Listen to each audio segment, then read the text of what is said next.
Bueno, mis queridos hermanos, hoy vamos a hablar de un tema que es fundamental, primeramente para la iglesia y segundo para las visitas que hoy nos están escuchando.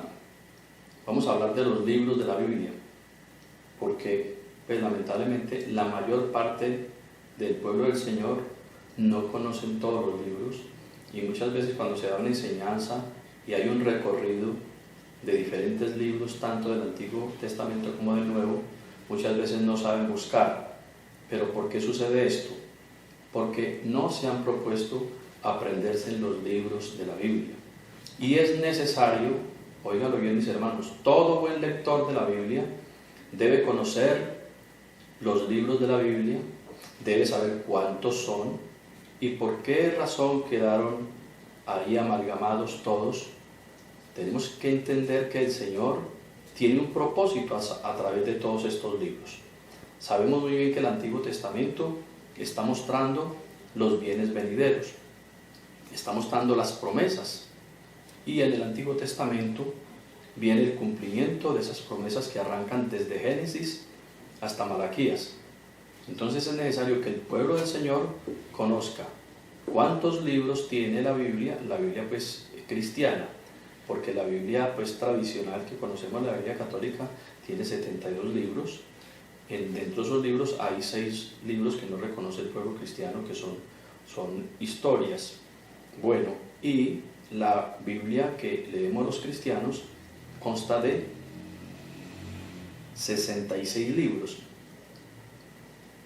El Antiguo Testamento consta de 39 libros, desde Génesis a Malaquías.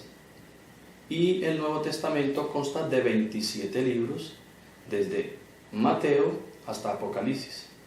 Entonces yo quiero enumerarlos, pues más bien un poco rápido para que nos alcance el tiempo. Y de pronto de algunos libros voy a dar pequeñas explicaciones qué significan. Y vamos a arrancar con Génesis. Génesis significa principio u origen. En hebreo significa Él es el principio o en el principio. Eso significa Génesis, en el principio. Génesis habla de la creación del mundo, del pecado que cometió la primera pareja en el huerto del Edén, de su caída por causa de la desobediencia.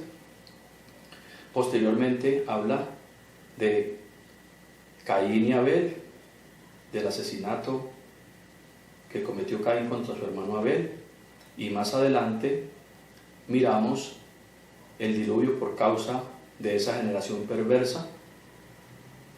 Después del diluvio viene ya la promesa de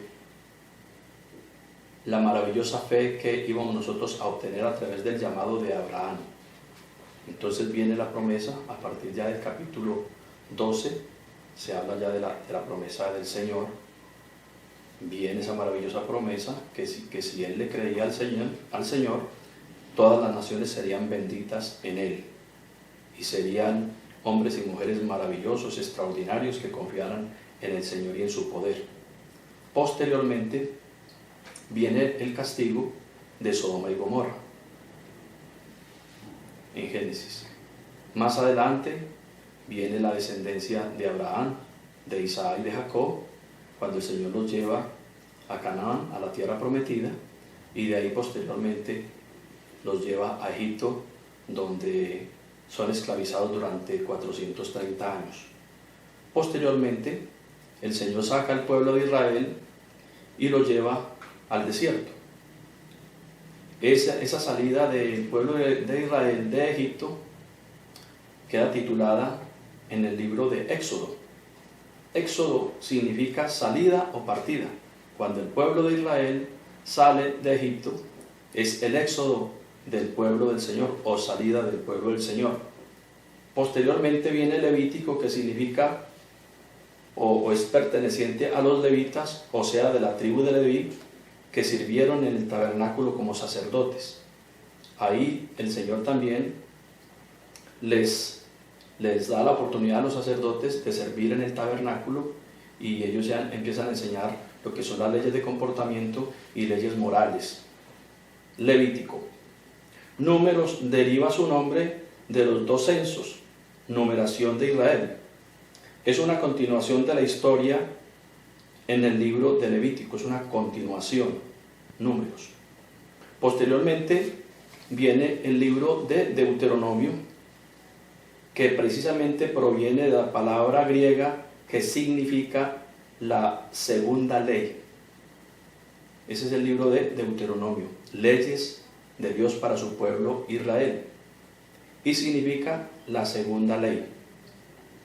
Esos son los primeros 5 libros de la Biblia que se llaman Pentateuco, leyes para el pueblo de Israel. Los primeros libros es el Pentateuco, o el manual de comportamiento del pueblo de Israel. Cuando ya Josué toma el liderazgo porque Moisés murió, Josué es el personaje de este libro. Es prácticamente el líder principal en este libro. Continúa el liderazgo de Moisés para entrar al pueblo de Israel a la tierra de Canaán y repartirle las tierras y continuar enseñando al pueblo de Israel en la ley. Después de que muere Josué, entonces aparecen los jueces,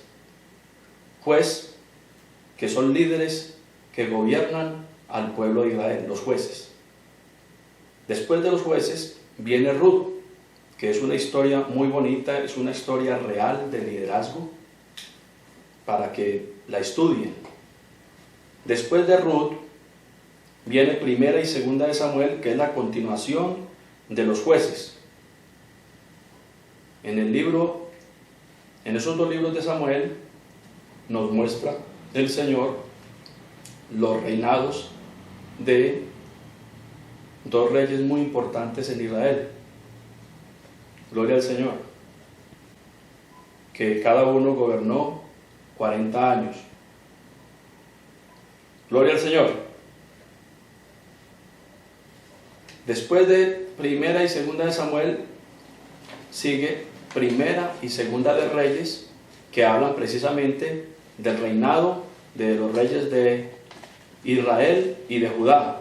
Muestran estos libros las grandes batallas que ellos tuvieron, sus triunfos, pero también sus debilidades y flaquezas, y también muestran la desobediencia que muchos tuvieron con respecto a la ley divina. Son libros muy importantes también. Después de Primera de Reyes, Segunda de Reyes, viene Primera de Crónicas, Segunda de Crónicas, y posteriormente viene Esdras y Nehemías, que después del cautiverio, estuvieron 70 años cautivos, el Señor les da la oportunidad de venir nuevamente a Israel para reparar el templo, y el Señor les da la oportunidad de repararlo y establecer nuevamente los cultos que habían sido olvidados por esos 70 años. Más adelante viene Esther, el libro de Esther. Más adelante vemos el libro de Job, una historia maravillosa de paciencia, de amor, de reconocimiento a Dios y de fidelidad. Job, no se les olvide. Después de Job viene Salmos. Los salmos son oraciones muy extraordinarias, hay cánticos, hay verso, y también hay profecías tocantes al Mesías en los salmos. Posteriormente viene Proverbios, que son dichos muy profundos de sabiduría, de ciencia y de conocimiento. Después de Proverbios viene Eclesiastés, que significa maestro. Después de Eclesiastés viene Cantares, que significa canción de amor, una relación de amor, muy hermoso también. Y más adelante vienen los libros proféticos, que son desde Isaías hasta Malaquías. Isaías, Jeremías, Lamentaciones, Ezequiel, Daniel, Oseas, Joel, Amós.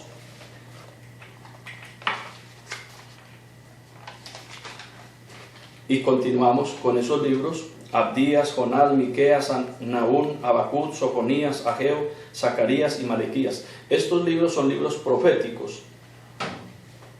Terminando con Malaquías serían 39 libros. Ahí termina el Antiguo Testamento.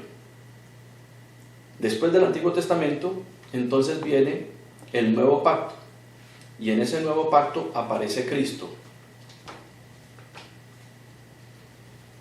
Ahí ya nos habla de los 4 evangelios. En la época de Cristo aparecen ya los 4 evangelios, que es vida, predicación, milagros, hechos maravillosos del Señor, su muerte y su resurrección. Mateo, Marcos, Lucas y Juan. Gloria al Señor. Para que lo tengan muy en cuenta ustedes, mis hermanos.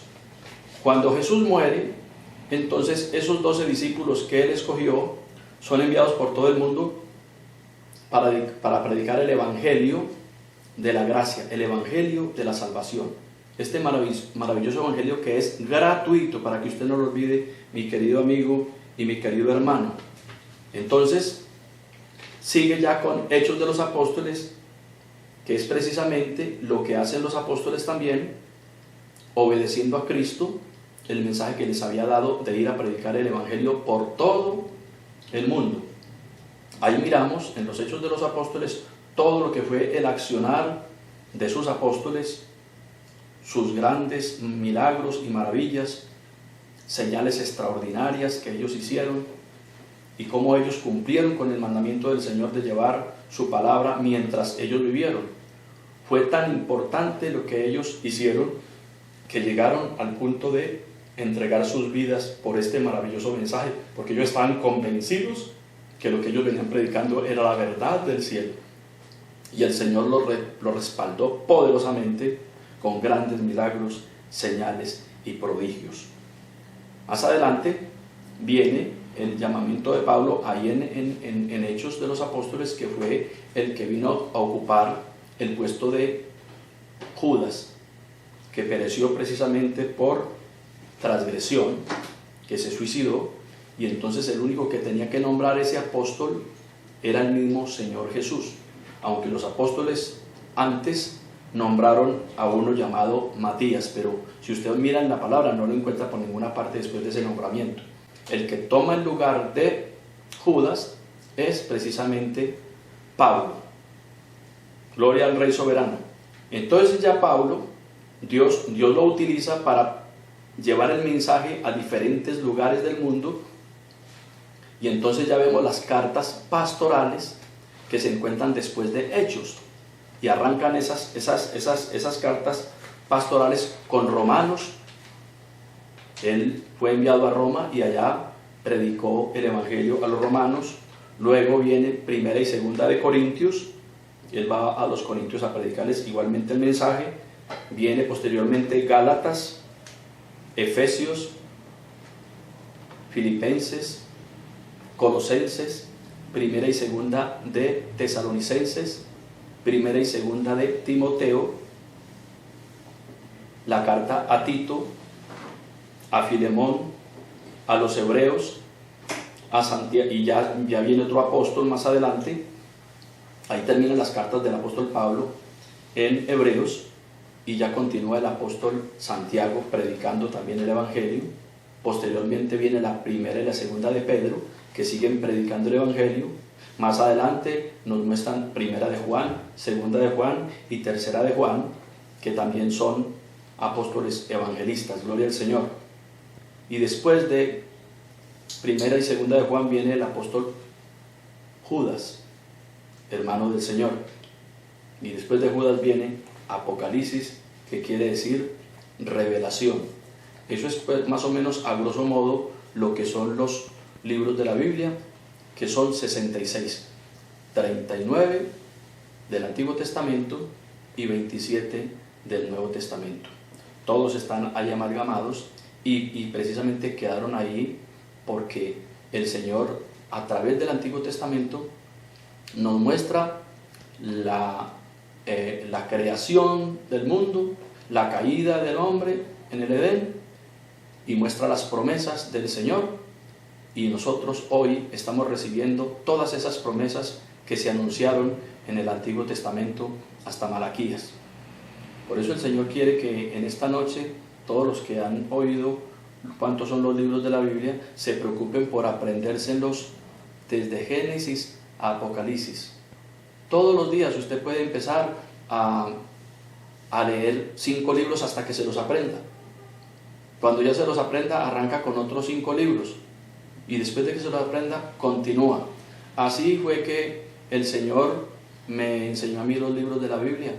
Mi padre se preocupó mucho porque nosotros aprendiéramos los libros de la Biblia, y a mis hijos también se los he enseñado, porque es necesario, mis hermanos, es necesario. Jesús dijo muy claro: escudriñad las Escrituras, ya que a vosotros os parece que en ellas tenéis la vida eterna, y ellas son las que dan testimonio de mí. ¿Cómo vamos a nosotros cómo vamos a dar el testimonio de Cristo si no conocemos la obra redentora de Cristo? Si no conocemos qué pasó en la creación. Nosotros tenemos que conocer qué pasó en la creación, por qué el hombre actualmente está en peligro de muerte. Es necesario. Entonces, cuando uno lee Génesis, se da cuenta que el hombre, a partir de ese momento, quedó en pecado. Dice que la muerte pasó de Adán y Eva a todos los hombres, y era necesario que viniera un ser glorioso y poderoso para librar al hombre de la muerte. Y la única manera de librar al hombre de la muerte era tomando la condición de ese hombre que estaba muerto en delitos y pecados. Y el Señor Jesús fue el único que pudo hacer esa obra: tomar en su cuerpo el pecado de la humanidad, llevar en su cuerpo la iniquidad, la maldad del hombre, y sepultarla. Óigalo bien, sepultarla, pero también resucitar con poder para levantar al hombre caído. Fue el único que lo pudo hacer. Y hoy yo les presento a ese Dios maravilloso, a ese Dios manifestado en carne, que fue el único que pudo vencer a Satanás y a la muerte. Y hoy podemos decir que tenemos la esperanza de la salvación. ¿Y cómo se obtiene la esperanza de la salvación? Aceptando a Cristo y su sacrificio en el Calvario. Porque todo el que acepte a Cristo, cuando se hace bautizar en el nombre de Cristo, es sepultado en las aguas con Cristo, porque es que el bautismo significa muerte y resurrección. Por eso el bautismo tiene que ser en aguas corrientes, porque Jesús es el autor del bautismo, es el ejemplo del bautismo, y hay que obedecerlo. Gloria al Señor. Cuando él fue donde Juan para ser bautizado, Juan se le oponía diciendo: Señor, yo necesito ser bautizado por ti, tú vienes a mí. ¿Qué le dijo Jesús? Deja, porque así conviene que cumplamos toda justicia. No porque Jesús necesitara el bautismo, sino para darnos ejemplo de obediencia, porque Jesús no era pecador, pero lo hizo para darnos ejemplo de obediencia. Por eso el Señor les dice a los apóstoles: vayan por todo el mundo y prediquen el Evangelio a toda criatura. El que creyere al Evangelio y fuere bautizado será salvo, mas el que no creyere será condenado, que lo encuentran ustedes en Marcos 16, del 15 en adelante. De manera que Jesús es el ejemplo de obediencia, de santidad y de perfección. Y todo el que acepte a Cristo Jesús en su corazón y se bautice en su nombre, pues es sepultado con Cristo en el bautismo y resucita con Cristo como una nueva criatura, para ya no morir eternamente, porque hay 2 muertes. Está la muerte física y está la muerte espiritual. Cristo fue a librarnos de la muerte espiritual. La física ya está establecida y es necesario que todos los hombres mueran, y después de esto el juicio. Jesús fue a darle fin a la muerte espiritual, porque el hombre en pecado está muerto en delitos y pecados y no puede ser heredero del reino de los cielos. Pero cuando acepta a Cristo en su corazón y se bautiza en su nombre, entonces pasa de muerte a vida, como lo dijo el apóstol Pablo, que el que está en Cristo nueva criatura es. Las cosas viejas pasaron y aquí todas son hechas nuevas. De manera que es necesario conocer la palabra desde Génesis a Apocalipsis para entender todo lo que ha sucedido desde la creación hasta este tiempo. El que desconozca las Escrituras desconoce el camino de la salvación. El que desconozca las Escrituras desconoce ¿Quién es Dios? ¿A qué vino el Rey soberano a la tierra? ¿Cuál es el propósito de Dios con cada uno de nosotros? En otras palabras, el que no esté leyendo la palabra del Señor está en tinieblas, porque el rey David dijo: lámpara es a mis pies tu palabra y lumbrera a mi camino. La palabra ilumina el camino del hombre. Jesús por eso lo dijo: yo soy la luz del mundo, y el que me sigue no andará en tinieblas, sino que tendrá la luz de la vida. Ahora Jesús da precisamente un mandamiento que muy poquitos ministros lo dan a conocer, porque no tienen tiempo de darlo a conocer. Jesús dio el mandamiento, que lo encuentran ustedes en Juan 5:39. Oiga lo que dice el Señor: escudriñad las Escrituras, ya que a vosotros os parece que en ellas tenéis la vida eterna, y ellas son las que dan testimonio de mí. La única manera de conocer el testimonio de Cristo, su accionar en Israel, es a través de las Escrituras. A través de esas Escrituras maravillosas conocemos a qué vino Él, cuál fue su propósito de venir a la tierra. Y también miramos por las Escrituras cómo escogió a sus apóstoles para que llevaran el mensaje por todo el mundo. Y hoy precisamente se está cumpliendo esa palabra que el Señor les dio, que fueran por todo el mundo a predicar su palabra bendita, palabra de salvación. Y yo soy un resultado precisamente de la predicación de estos maravillosos y extraordinarios hombres. Usted también lo puede ser de hoy en adelante, ser también un ejemplo de ese grande amor y de ese gran poder que el Señor derramó sobre sus apóstoles, sobre sus predicadores. No vaya a olvidar jamás esta palabra bendita, porque Jesús dijo muy claro: las palabras que yo os he hablado son espíritu y son vida. Y el apóstol Pablo, precisamente refiriéndose a lo que es el poder de la palabra, él advierte acerca de los falsos profetas y que no nos dejemos engañar de los falsos maestros. Lo encuentran en Colosenses 2:8. El apóstol Pablo dice: mirad que nadie os engañe por medio de filosofías y huecas sutilezas, según las tradiciones de los hombres, conforme a los movimientos del mundo y no según Cristo. Las tradiciones no salvan. Las tradiciones lo que hacen es llevar al hombre a la cautividad, al pecado y a la muerte. Por eso el apóstol Pablo aconseja que la palabra de Cristo more en abundancia en vuestros corazones. De la única manera que el hombre es salvo es que permita que el Señor lleve esa palabra gloriosa a su corazón. Y cuando esa palabra gloriosa llega a nuestro corazón, entonces nosotros nos vamos a dar cuenta cuál es la voluntad del Señor, y entramos en esa maravillosa voluntad para obedecerle y para vivir una vida de obediencia y de santidad, sin la cual nadie verá al Señor. Mis hermanos, esa sería la enseñanza de esta noche, y espero que la aprovechen. Tomen pues esa palabra gloriosa de vida y de esperanza desde Génesis. Es la única manera que usted va a comprender la palabra. Tómela desde ahí y empiece a leerla, y cuando usted no entienda algo, pues llama a uno de los ministros del Señor para que le explique qué quiere decir cierto capítulo, y entonces usted va a aprender y posiblemente se va a convertir en un anunciador de este mensaje maravilloso, porque a eso fue que nos llamó el Señor. Jesús dijo estas palabras que las encuentra usted en Juan capítulo 15. Él dice: yo soy la vid verdadera y mi Padre es el labrador. Todo pámpano que en mí lleva fruto lo limpiará para que lleve más fruto, y todo pámpano que en mí no lleva fruto lo cortará. Entonces, mira, hermano, que hay peligro. Usted, mi querido amigo, hay peligro cuando el hombre no está dando el fruto apropiado delante del Señor. Y él dice en el mismo capítulo: yo a ustedes los he llamado para que lleven mucho fruto, y ese fruto permanezca. Hoy el Señor le está dando la oportunidad a usted, mi querido hermano y mi querido amigo, de ser un árbol de buen fruto, para que el Señor lo limpie cada día y lo convierta en un árbol productivo para honra y gloria de su bendito y santo nombre. Yo le recomiendo que se lea el Salmo 101, que es muy hermoso, del hombre de Dios. Dice que el hombre de Dios es como el árbol plantado junto a las corrientes de aguas, que da su fruto en su tiempo y su hoja no cae, y todo lo que hace prosperará. De manera que haga esto, mi querido amigo y mi querido hermano, y seremos hombres gozosos, llenos de paz, llenos de libertad, llenos de alegría y con una esperanza gloriosa de vida eterna con Cristo Jesús, Señor nuestro. Así que la paz y la gracia del Señor sea con todos ustedes.